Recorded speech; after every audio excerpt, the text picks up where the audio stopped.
All right, for more on the Mardyke Arena UCC Emerging Talent Programme, I'm joined by someone who's gone through the programme, Sara Byrne. Sara, how are you? I'm good, thank you. How are you? I'm very good. Thank you for joining us all the way from Miami. It's a lot better there weather-wise, I'd imagine, than it is here in the middle of November. For sure, yes, it is perfect for golf, not going to lie. Tell us, Sara, how you got started in golf and your history with the sport. So basically my dad plays golf, and like when I was like really young, I'd probably go to the driving range with him and just to mess around, kind of play in the bunker or whatever. But when a couple of years ago, maybe when I was about 9, I actually caddied for him in a tournament and he won the tournament. So that's kind of when I kind of got hooked on it a little bit. And I just started, and ever since I started playing properly when I was about 10, I have just been hooked on it, really, to be honest. So was that a case of your dad being a golfer, you had a golf club in your hand before you could walk in the thing? Pretty much, yeah. That's kind of how it started. And what is it about golf that kind of hooked you, and I suppose has kept you hooked to this day? Like, to be honest, I think I played other sports when I was younger, like camogie, and I did Irish dancing and stuff like that, and I was just way better at golf than anything else. So I kind of, when I was good at something, I like doing it. So, and I think golf is a different kind of sport since it's like individual, and like you can play it forever. Like you can see like very young people to very old people still playing golf, and I think that's kind of, and knowing that like I don't have to depend on anyone else either to like play God or whatever to like make sure that I'm successful. I think that kind of helped a little bit. That is like individual, which is like good and bad. But I think just the competitiveness as well of golf kind of just kept me going in it. Now, before you headed over to Miami, I mean, like, what was your training schedule and like, what was your tournament schedule like in Ireland? Yeah, so like it's obviously way different back home than what it is here. My tournament schedules will be from maybe March to the middle of May, and then we'll go from the end of June to the maybe end of August, start of September. That was kind of how that schedule worked with golf tournaments, and then obviously school. So then school will be from September to May. And then with that, I would be in the gym like 3 times a week, and I'd be seeing my golf coach maybe once or twice a month. That's kind of, but it kind of got difficult with like 6th year and like 5th year and stuff like at the end. But I was at the emerging talent program from 3rd, 4th, and 5th year, I think. So and I'd be with them for like 3 to 4 times a week in the gym, and then I'd have school afterwards, and then I'd maybe go practicing. I tried practice on the weekends as much as I could because of like the weather and stuff wasn't too great. But it was tough. I'm not gonna lie, it was so hard, but it was definitely worth it. Got me here. I mean, like, how hard was it, like juggling, like obviously, like your leaving cert commitments and then like the golf commitments that you had, training a couple of nights a week in terms of the weekends? It must have been quite difficult to balance it all, especially during COVID as well.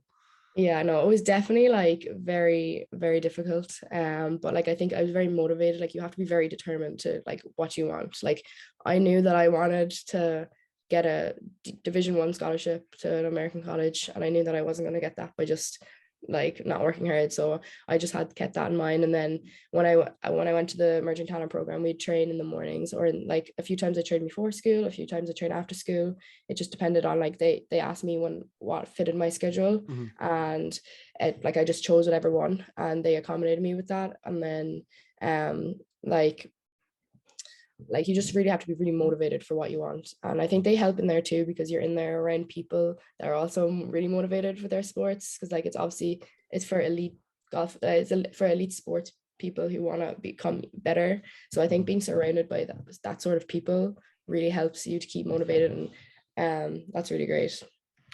Just when it comes to the scholarship side of things then, Sara, is it a case that like you apply to colleges or they recruit you, or how does it work? Well, certainly for golf anyway, basically in summertime when you're like traveling all over the place, like I played in Europe a lot, and like I played over in America a few times, and the college coaches will come watch. So they can't talk to you until September 5th year, because like rules and stuff. So basically, I had a really good summer of going into 5th year on golf, and I had 19 different coaches or different colleges like email me on the 1st of September, being like, hey, like we're really interested in you coming here.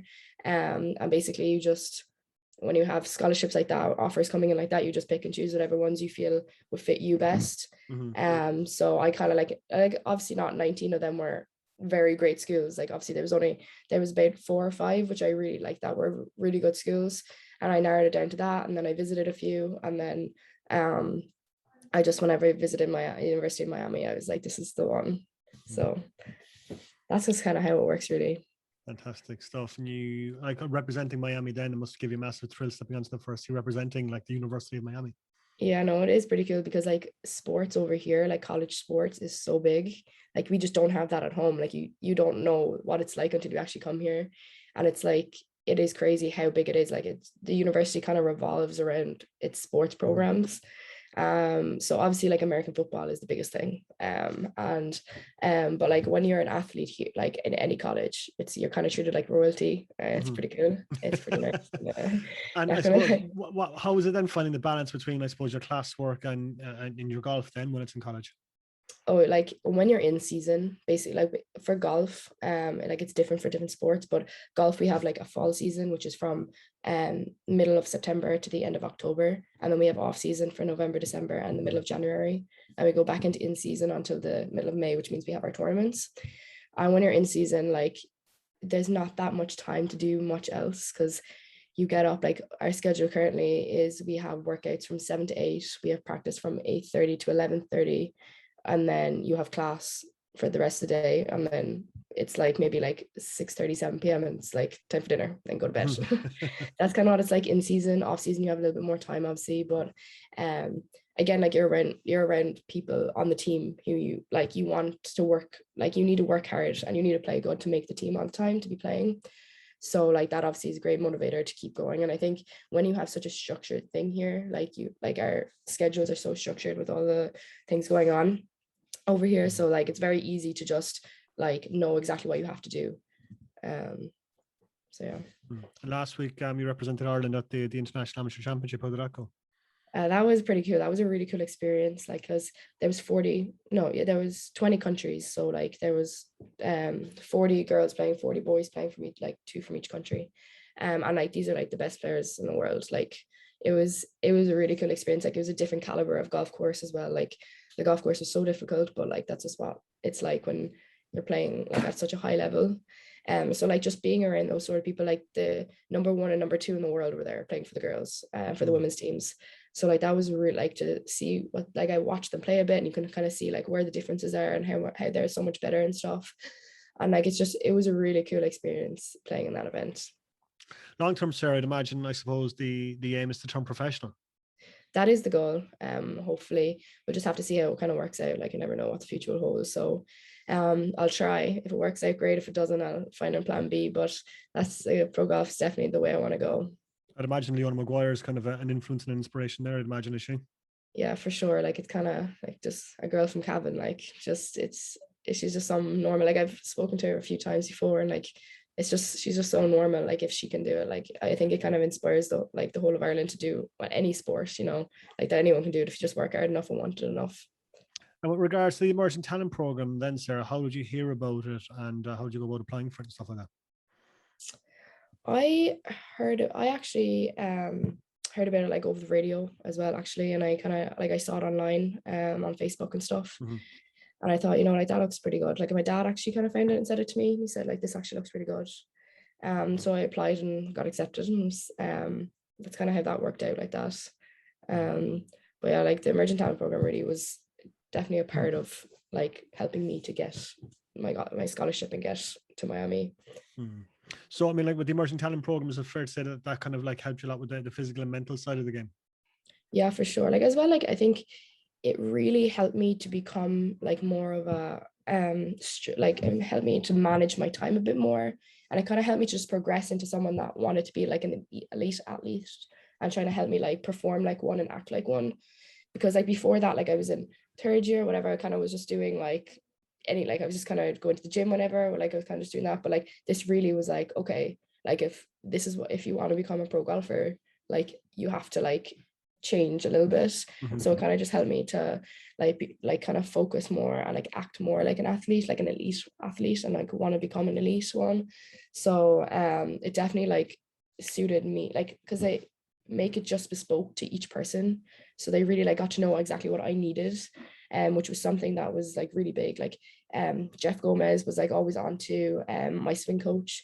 So I maybe having a little issue with my swing, and my swing coach Fred Toomey, he would be like, yeah, I think like your hamstrings a little bit weak and your forearms are a little bit weak. And I go back and they'd be communicating all the time. And then that would obviously go into my strength and conditioning program.